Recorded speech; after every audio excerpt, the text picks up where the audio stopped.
So thanks a lot, Keith. Really good morning, and it's again a beautiful day in Vancouver. Actually quite sunny, and I like this weather. Yeah. So Keith, you and I have really known each other for almost 20 years or so, and you are one of you really inspire me a lot.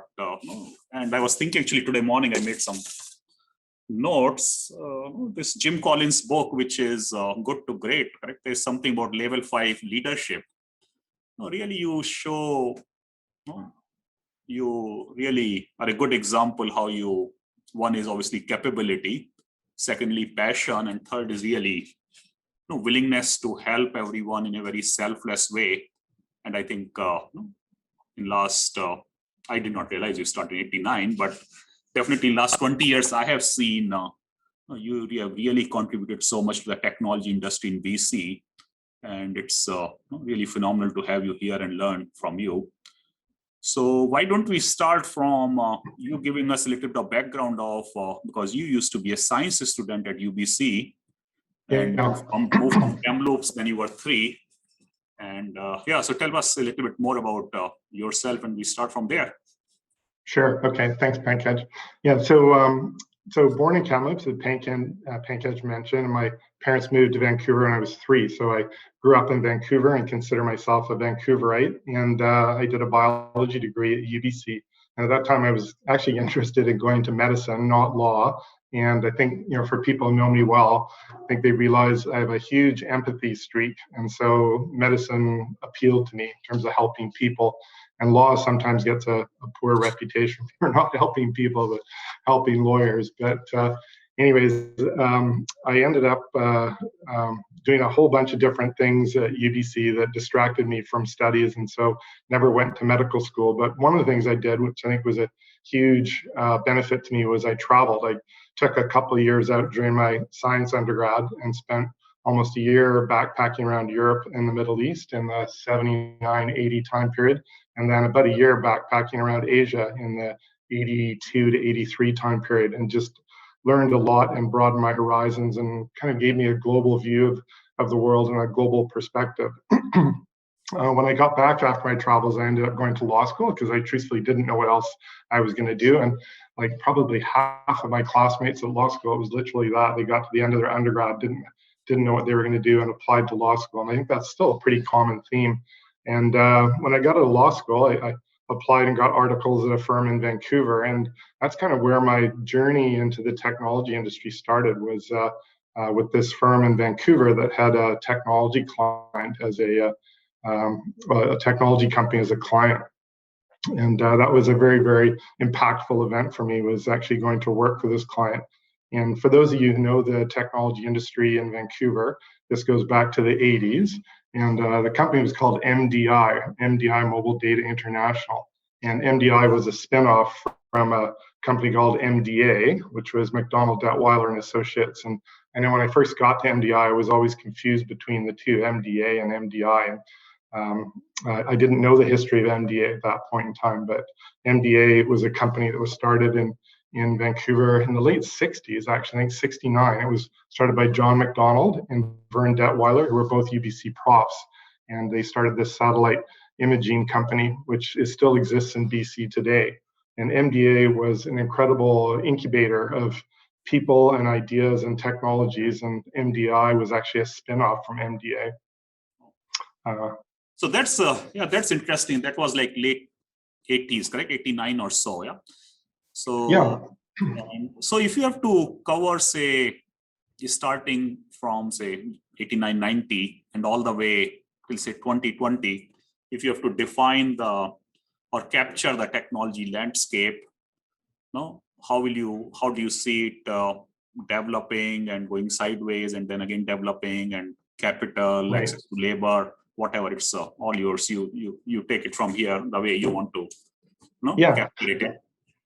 So I'd say there's 3 themes to the evolution of the BC technology industry. One is at a corporate level, where we moved from what I would call standalone companies, which were excellent world-class companies, but just one existed within very narrow verticals. And the movement from these standalone companies that existed through the 80s and 90s through to what are called clusters, where all of a sudden you wouldn't just get one or two employers in the area, but you'd get spin-offs from these companies and you'd create clusters. So that's one theme I want to talk about. The other one is the evolution of capital from local capital to global capital. And Vancouver's, I think it suffered in its first 20 years from a lack of capital. It was mostly local and quite small amounts. And that's changed through the kind of 2000 to 2010 time period. And I would say there's just it's accelerated incredibly over the last 10 years, and Vancouver is somewhat awash in capital, looking for deals and all sorts of capital, from angel capital, seed capital, venture capital, all the way up to growth capital. And then the other one's human resources and people, talent. The evolution of talent, and by that I mean that Vancouver used to rely on pulling talent locally from the local community, and that's really evolved over time. And I'm going to talk a little bit about COVID and how that's actually accelerated this migration or evolution to remote workers, hiring global talent for BC-based companies, but the talent is all over the world. And it used to be that it would migrate to Vancouver and you'd be based here. And I think those days are gone, and I think these companies will exist and have virtual workforces with people living all over the world but working for local companies. So those are kind of the three themes I wanted to talk about. Okay, so why don't we start with one of those? Yeah, right. Okay. You want to structure? Yeah, so I'll start with MDI because that's the one I know the best. And how I ended up at MDI was that I was working at the law firm I was at the time, a firm called Lyle McKercher. And Lyle McKercher eventually merged up with Russell and Dumoulin, and then it merged with Fasken, which is where I am now. So I'm I guess a result of a bunch of mergers in terms of where my career went. But MDI was an opportunity that I had when I was in my, I think, first year as an associate at the firm, and I was in a banking practice, and I literally knew nothing about software and hardware. And I'd been in a banking group for a year and wasn't really enjoying it. And the firm asked me if I'd be willing to go out to a company called MDI, which had just been acquired by Motorola. And this was back in the 89 time period. And so I was seconded out to Motorola. Their offices are out at number 5 Road in Richmond. And that was headquarters for Motorola's global wireless data group. Yeah, so it was actually pretty impressive. MDI had been started around 1981. It was spun out of MDI or MDA, and the leaders were Barclay Isherwood. He was the CEO. Feroz Razoul, I think, was VP of Marketing and Sales. Ken Spencer was the Chief Operating Officer. And there are a number of other kind of luminaries from the local tech industry. Oh, I didn't know that Feroz Razoul was there. I mean, obviously, he went ahead and created Ballard and all the yeah. Right. Yeah. So it had incredible DNA. There was David Sutcliffe was there, Eric Disty, who created MDSI, Norman Toms, and Andrew Harries, who created Sierra Wireless. So all this talent was at MDI, and Motorola was the arch enemy in their competitive landscape through the 80s. And MDI kept on winning business that Motorola figured it would win. And eventually Motorola had no alternative but to buy it. And so what happened was I got there about 6 months into the merger, and it was in this transition period where all the entrepreneurs who built MDI were kind of getting their last paychecks and were half a foot out the door and didn't really want to be in a large corporate environment. And at the time, Motorola had decided that it wasn't going to move MDI to Schaumburg, where its headquarters was. It was going to keep it in Richmond. And essentially, people in Motorola were moving from U.S. locations up to Richmond and relocating here. And there's a couple of things that came out of that. One was that the entrepreneurs who built MDI, I don't think they liked the corporate environment that Motorola brought. And so they slowly kind of transitioned out the door and went on to do other things.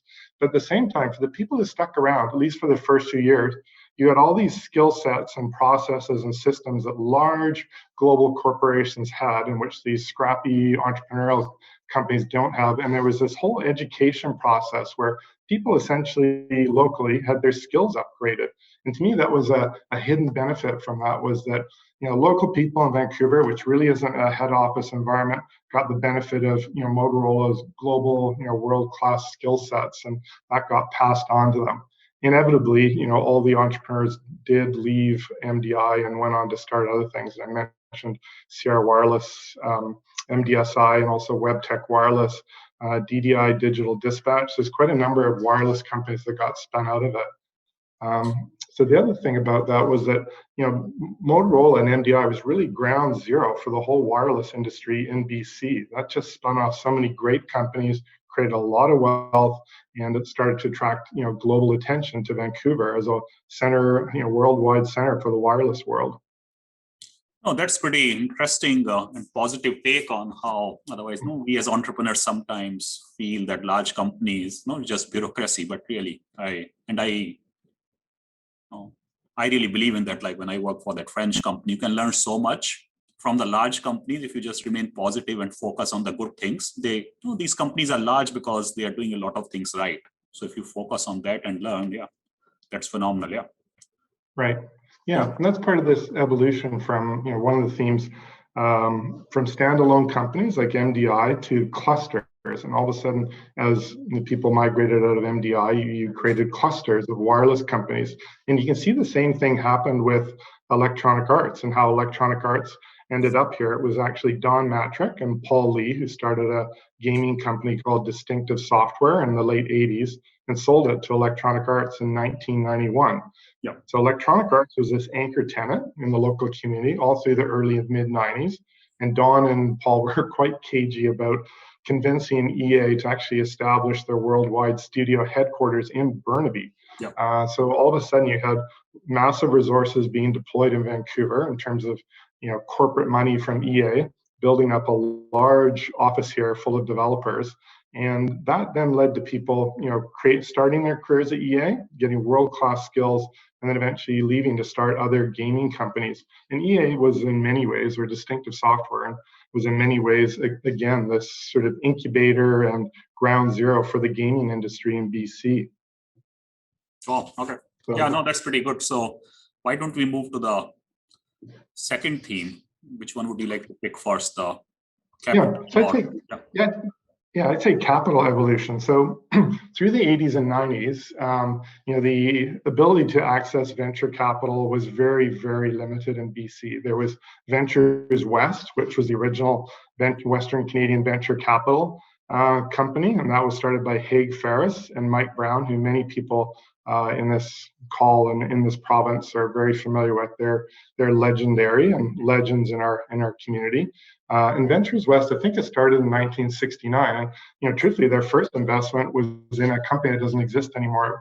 It was Ward Air and Max Ward. It was an airline company they invested in. So it wasn't in tech. They were investing in just things in Western Canada that required venture capital. But their first real technology investment was actually in MDI. And at the time, this is going back into the mid 80s or probably early 80s, they had a fund of $3.8 million. That was the total committed capital for the fund.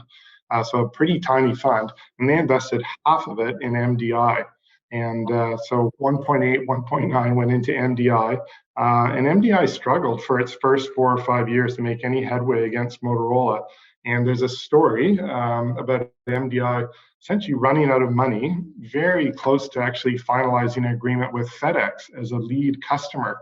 And they got to the point where literally the Ventures West partners met and decided they were going to wind up MDI and terminate everybody, shut the company down. And they placed a phone call to the management team at MDI and said, look, you've got to come down to this meeting. It's a serious meeting downtown, and show up, in the afternoon. And between the time that call was placed and the meeting was supposed to take place, the lead order came in on a fax from FedEx for like a $10 million system, and that saved the company. But it was interesting to me that, MDI was literally being faced with shutting down. So there wasn't alternatives. There wasn't other venture capital they could go to. There wasn't much angel capital. Bill Thompson, who's a legend in our tech industry locally, he was the sole angel investor in MDI. So in the early 80s, it was really Ventures West, and then Discovery Capital showed up in the late 80s. And then you had the Working Opportunity Fund, BDC Capital, and in the very early 2000s, you got Greenstone and Yaletown as well. But, 6 or 7 venture capital firms, not a lot of alternatives for companies to turn to if they wanted to raise capital. Yeah. No, that's true. And how do you see it? You want to come to the later stage? I mean, like how things are today, or you? Yeah, like I can talk a little bit about that change. I would say. Sorry, why don't we actually cover? Sorry, why don't we cover human resources first, and then we'll come to how things are today, and maybe. Yeah. Okay. Yeah. And then right. So human capital is another thing. Again, it goes back to these standalone companies where you had generally world-class researchers, developers, engineering, world-class talent on the R&D side, and people really figuring things out for themselves when it comes to the other leadership positions. So, CEOs, marketing, sales, product, especially product market fit. Those skill sets, truthfully, we weren't very good at those things in the 80s and 90s, with some rare exceptions. And I point back to MDI, and it was the time I was there through the 90s, a completely sales-driven business. It was all about the sales, like in terms of who was promoted and profiled and cheered on. It was the sales guys, to the point where anytime they signed a deal, the whole company would come out around an atrium in the center of the building, and there was a gong, a big sort of metal gong that the sales guy would ring to announce a deal. And the whole company, 800 people, would gather in atrium to hear about the closing of the deal. So I'd say MDI was unusual that way. It was very sales-focused, excellent salespeople, but that was, I would say, the rarity and not more the exception than the norm. But so we had great engineering through the 80s and 90s. And then I think in the early 2000s, we started to develop these other talent areas of talent. And I'm going to use some examples that are probably more relevant to what's happened in the last 20 years. And this is the movement of human capital. And I'm going to pick on Penny Wilson, who some of the people on this call will know. And Penny's a great example of a world-class talent that lives in Vancouver. Penny was the chief marketing officer for Macromedia, followed Macromedia up to the Adobe acquisition, then was the chief marketing officer for Juniper Networks. And most recently, she was the chief marketing officer for Hootsuite. So by all measures, all yardsticks, Penny's a world-class marketing talent. But she lived in Vancouver, and in order for her to work in a career that she wanted to, she would commute to San Francisco Monday to Friday every week for 10 years to occupy her Macromedia and the other job that she had down there with Juniper Networks. So you've got Penny kind of doing this from the 2000 to 2010 timeframe. And I'm going to pick on Janet Wood. And Janet Wood's another example of a world-class talent that was Canadian, raised in Alberta, but made her career here in Vancouver. And Janet used to work for IBM through the 80s and 90s. Then she moved to Crystal Decisions and worked there. And then Crystal got acquired by Business Objects, and then it got acquired by SAP. And Janet got on this trajectory where she moved up through the executive team at SAP. And at one point in time, she was in charge of channels, global channels for SAP. At another time, she was in charge of global support and maintenance for SAP. And in the latter part of her career, she was in charge of human capital for SAP. So a very, very significant position. She had to move to Germany for part of that. But the last part of her career working for SAP, she actually did it from Vancouver. That was the human capital part. So managing a global company's human resources division out of Vancouver. Some commuting on planes, but not what Penny was doing, where she was constantly, Monday to Friday, commuting down to San Francisco, doing some of it remotely. Then I'll use an example of a person whose name I can't recall now, but it was a person who was connected with me 2 or 3 years ago. A South African by birth who'd ended up in Canada, living in Vancouver because he liked the outdoors and kind of the safety and security that Canada offers. And he was in charge of professional services for Microsoft Americas. So responsibility for North America and South America for Microsoft on the professional services team, but running it out of Vancouver. And he'd do some travel, but he was doing most of it from home on conference calls. So you can see, world-class talent here, but doing it from Vancouver. And then sorry to interrupt you, is Eric Patel, who came as part of Bristol, when he became CFO as part of merger, etc. And I think obviously he's American, but he stayed back. And I think he has really helped many companies scale up. Yeah, and you have been involved with Galvanize. quite Yeah. actively, and dia cheese and even smart sweeps, etc. So he has brought, so very good examples. Yeah. Yeah, and the last one, the most recent one, I think the ones that is most relevant and people should think about because it's just so interesting to me is Gord Janssen. And Gord's probably known to a number of people on this call. And Gord, again, was ex-IBM, worked with Janet, actually, at IBM through the 80s and 90s. In 2000, did a startup with Irfan Rajani called Jalam, and now it's called something else. I forget what it's called, but Gord left Jalam in kind of the early 2000s and worked at both Copperleaf and Elastic Path. And there was a third company that he was kind of trying out, ended up at Elastic Path. And after leaving Elastic Path, he actually got hired by Western Union to run their digital payments group. And he was doing that out of Vancouver and has done that for the last 4 or 5 years. And Gord is a very capable senior executive living in Vancouver, could work anywhere in the world really, but likes Vancouver. And as of March of this year, Gord got headhunted by JP Morgan Chase. And he's now become the general manager of their Concourse division. And their Concourse division is the global digital payments platform for JP Morgan Chase. So you think, okay, JP Morgan Chase out of New York reaches in, headhunts someone living in Vancouver, and you kind of think he must be moving to New York. And in fact, that's not the case. Gord's gone out to New York for a month's worth of training. He's actually leaving Vancouver, but instead he's moving to Kelowna, and he's going to manage this job out of Kelowna. So with a worldwide group, a key sort of offering for JP Morgan, and he's going to do it from Kelowna, which just to me is mind-boggling. But I think that just goes to show that COVID has accelerated this whole adoption and movement away from physical locations to virtual locations, and companies are going to be much more virtual and remote workers. Companies are going to search for the best talent wherever it's located, and they aren't going to require you to move to head office cities, which is, I think, a benefit to Vancouver-based and BC-based companies. Yeah. So how do you see it today in terms of all the three themes of clusters, human capital, as well as the capital in general? As you right now, it seems right. Human capital would be the biggest constraint, and maybe the related part is the question around, for example, guys like Stuart Butterfield, who is originally from, say, Victoria, Vancouver, and who moved to San Francisco and created company there, or say Dimitri, whom many of us know, he's creating Big ID out of New York and Tel Aviv, etc. So, any thoughts on those things?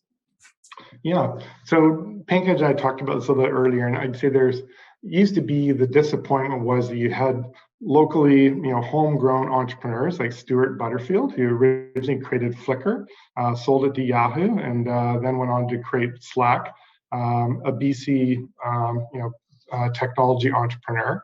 And then Dmitry Sirota, who's actually originally born in the Ukraine, but started technology companies in BC. There was eTunnels, which I think Greenstone had invested in the early 2000s, and then Layer 7, which was a company I was involved with, and BDC Capital. And Brenda Holiday just told me he fired him, but anyways.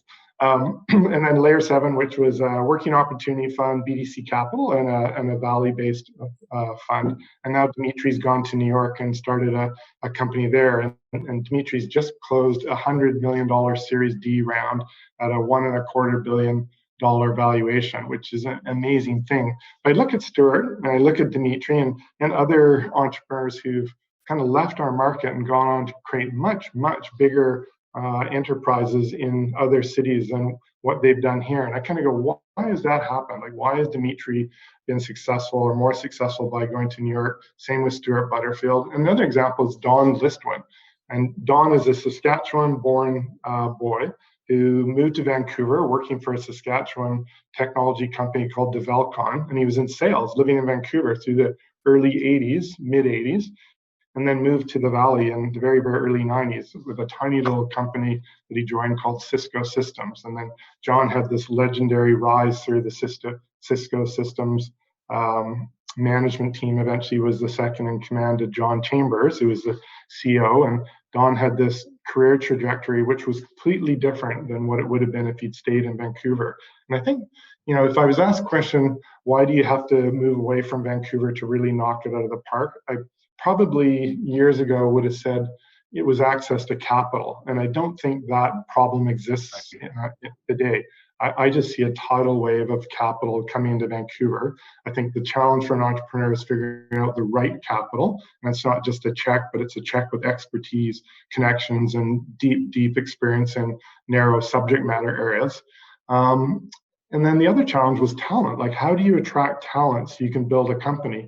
And I think that's why Dimitri moved to New York. And I think that's why Stuart moved to California to essentially launch his company. And I think that's why Don was successful in the Valley, was this access to talent.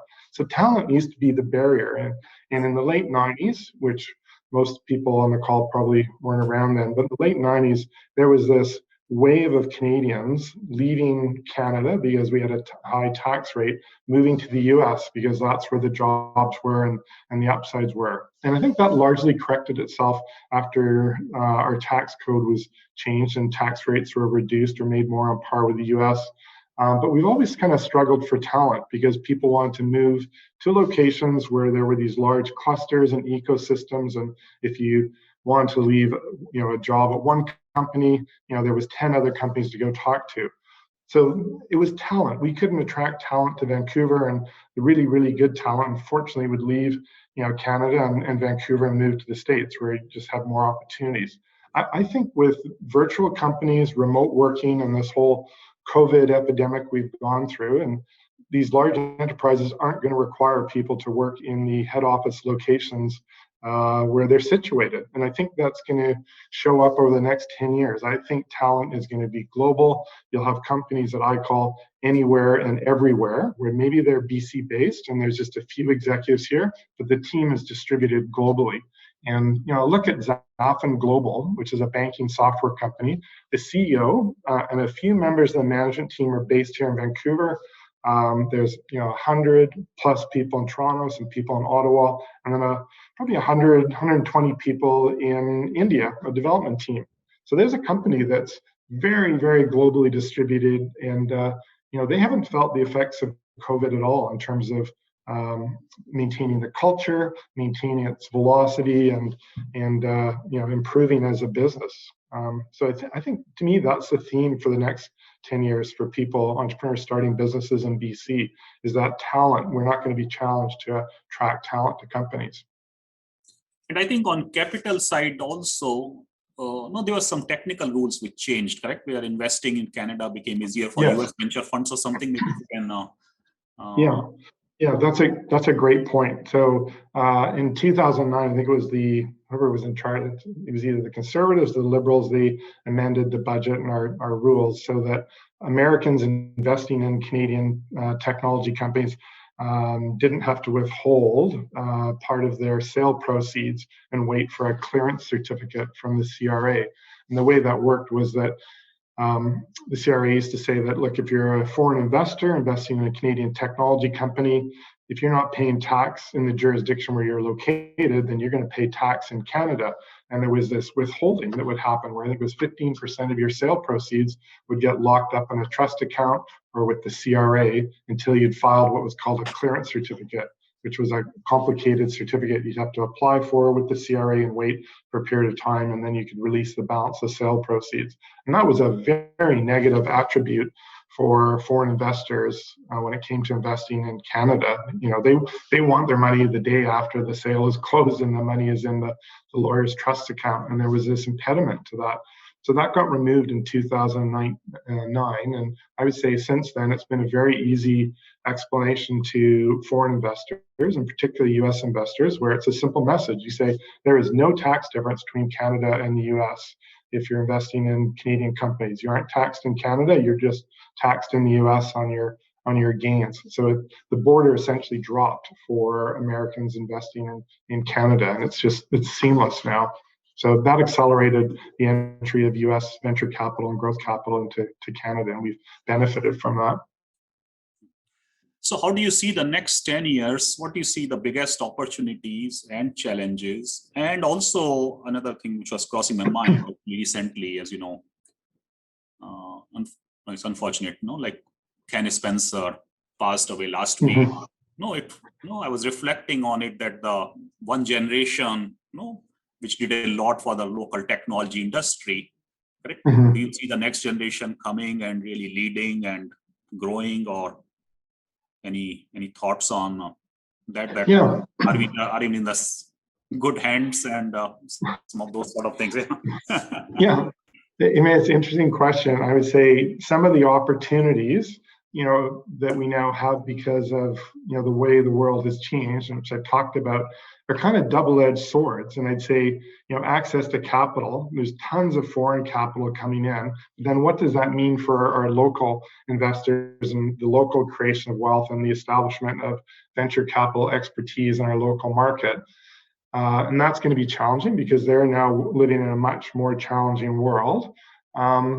And on the other hand, they now have investment opportunities outside of Canada, whereas, the local investment community mostly used to invest in BC companies, which was great and necessary. But now they're being presented with opportunities outside of BC, back east in Ontario and across the border in all parts of the world. So capital that's raised locally and managed locally that is now going to be invested globally, which some would say, gee, that's too bad because I'm not going to get access to it as a Vancouver-based company. But the other side of that coin is that you've all of a sudden got foreign capital coming into Vancouver to invest in companies, and foreign capital that we've never had before. So, and I think that same theme, thinking about it, probably translates to talent as well.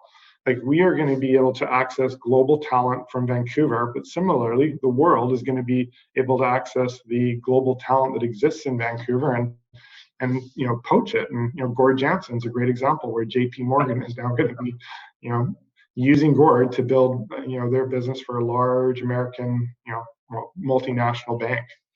So so the war for talent will go on, and I think there'll be winners and losers in that.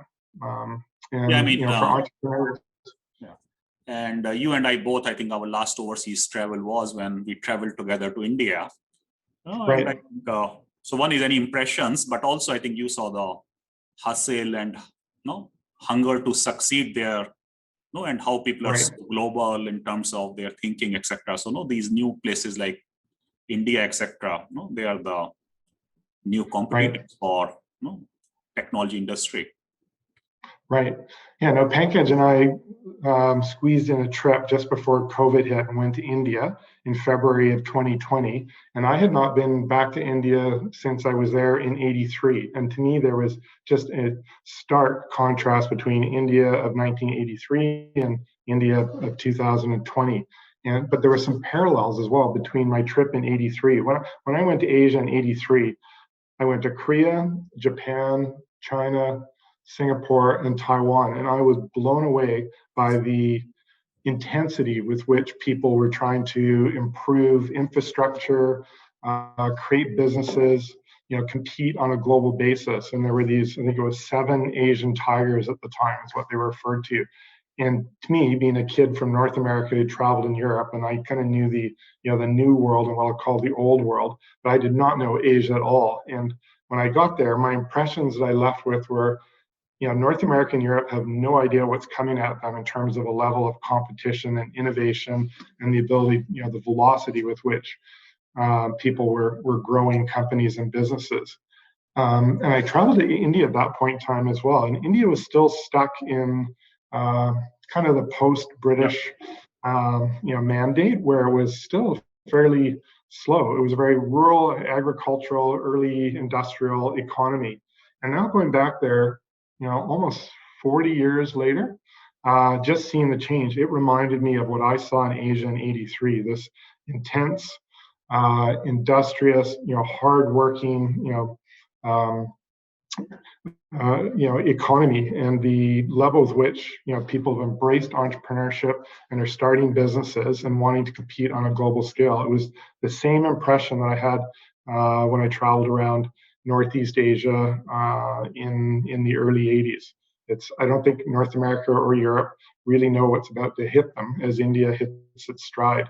And with the the setback with COVID for this year is just terrible. But I think India will just come out of this stronger and a much more competitive economy than it went into it.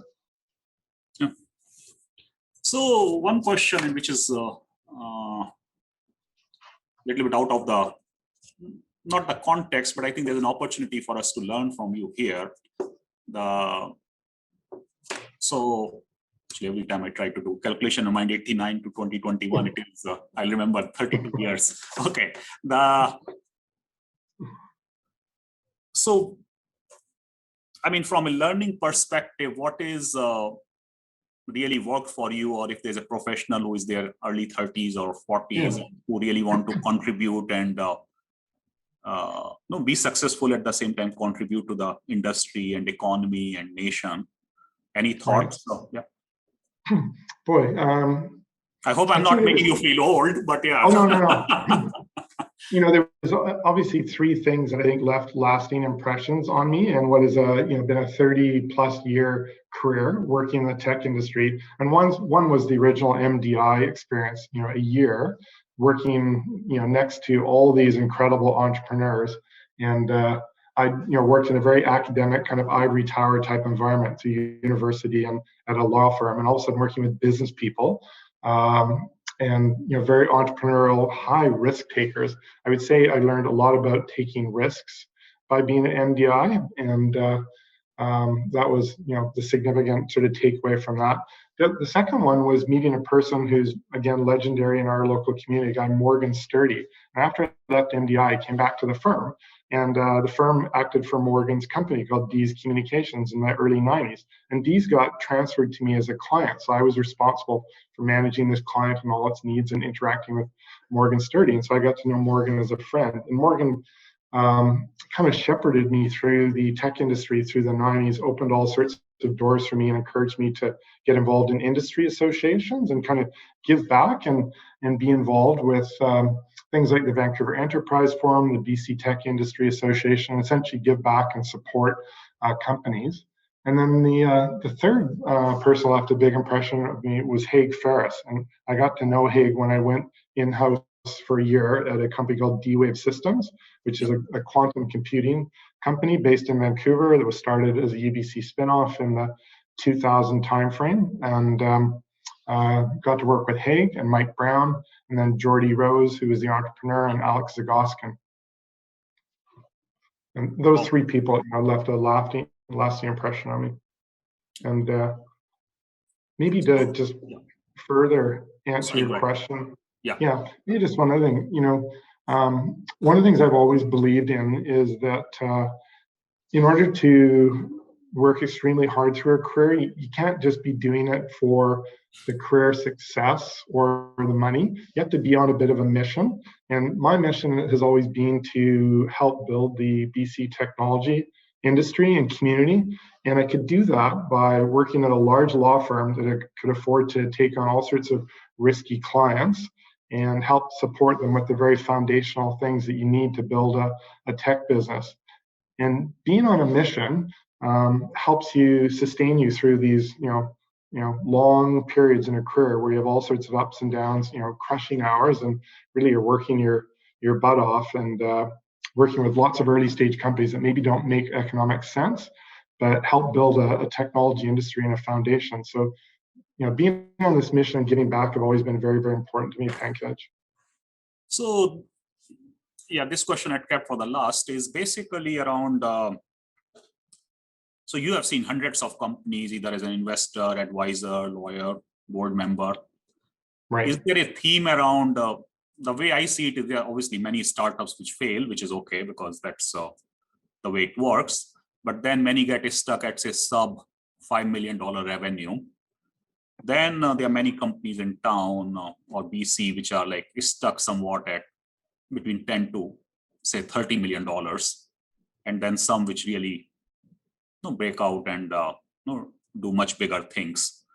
So right. Any common, and I know it's it's a very general type of thing, but any common theme you see or any lessons or learnings on what to avoid or what to do? So I'll say something. I'll say something might be a little bit depressing for some of the entrepreneurs, but I'd say half of the success stories are literally luck and timing, and it's just that. And I can say that with a straight face after being around the industry for 30 years. It's completely out of your control. It's luck and timing.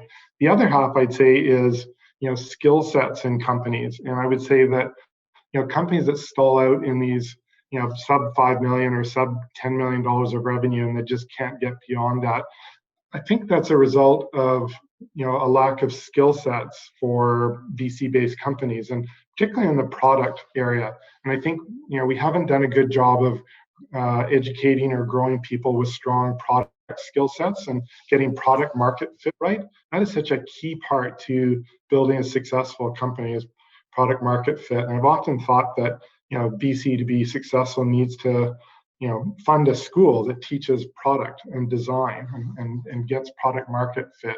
And out of that are also marketing and sales skills. I would say those are the two other areas where we fall down a little bit in our part of the world. And so where I see companies struggling, usually it's in the product market fit, or it might be a marketing or a sales piece. And we tend to still be fairly provincial in our thinking, and we tend to go out to our networks to hire people. And if you look at these companies, they're all local people. And I think I would just encourage companies that are maybe stalled in there and trying to figure out a way out is go search for global talent, try and attract it to your business, and go search outside the borders. Don't just look locally. And don't rely on your local network. Like, I think attracting board members from other jurisdictions is such a critical piece of it, whether it's Silicon Valley or New York or London or India, wherever. Just people with different perspectives and different networks, so that you can attract different talent to your companies. So one thing on luck, and again, I'm a big fan of Jim Collins. I was reading actually last week where he says on the luck that many companies go through this luck thing. 50% is luck, but successful companies which are ready for when the luck hits them, are they able to capitalize on that? So you need to be ready to take advantage of the luck. So it looks like luck, but also they were ready for that opportunity to take advantage of. Yeah. Oh, so that's fascinating, I think. And so you recently somewhat retired from Fasken, but it looks like you are working even harder. So what really, you're planning to take it a little easy, but at least I find you even busy. You are busier now. Yeah. So what keeps you really so driven? Yeah, I think it's this part about giving back. I've always really enjoyed giving back, and the paperwork. After 30 years of doing paperwork, I'm happy to let that part of it go, and so I'm not doing the paperwork and the billing and timesheets that you do as a lawyer, but the corporate board work, whether it's for technology companies or local organizations, that I really, really enjoy, and giving back to the community. And I'm involved with Junior Achievement BC. I chair that organization, and that organization is all about teaching financial literacy, entrepreneurship. Then I'm involved with the board of Science World. Then also Oceanwise, which is the Vancouver Aquarium, or was the Vancouver Aquarium up until Monday, and then the VGH Hospital Foundation. So involved in those 4 nonprofits, and I just really think that if you've been given a lot, you have an obligation to give back, and so I enjoy doing that, and I really, really believe that Canada is such a unique place. It's a civil society where we educate people, we provide healthcare. There's just a lot of opportunities for people. And when I think of all the people in the technology industry who've left other countries and could have gone anywhere in the world, have come to Canada, and there's something special about Canada. And so I really want to contribute to that and make sure that Canada remains the place it is, a place that's welcoming of immigrants and people, and accepting of multiculturalism and languages and all sorts of beliefs. That's, to me, the heart of what being a Canadian is and what Canada is about. Oh, that's pretty good. And so we are at 9:45. Any other parting thoughts, Keith? Boy, not off the top of my head. I think I've said everything, and probably more than I thought I would. I don't know if there's any questions. Yeah. No, thanks a lot, Keith. I think you really covered a lot, and personally, I learned so much in this session. I like some of those stories and also your observations around people moving to Vancouver, as well as this like examples like Gord Janssen, etc., where people can work from anywhere. That is actually a.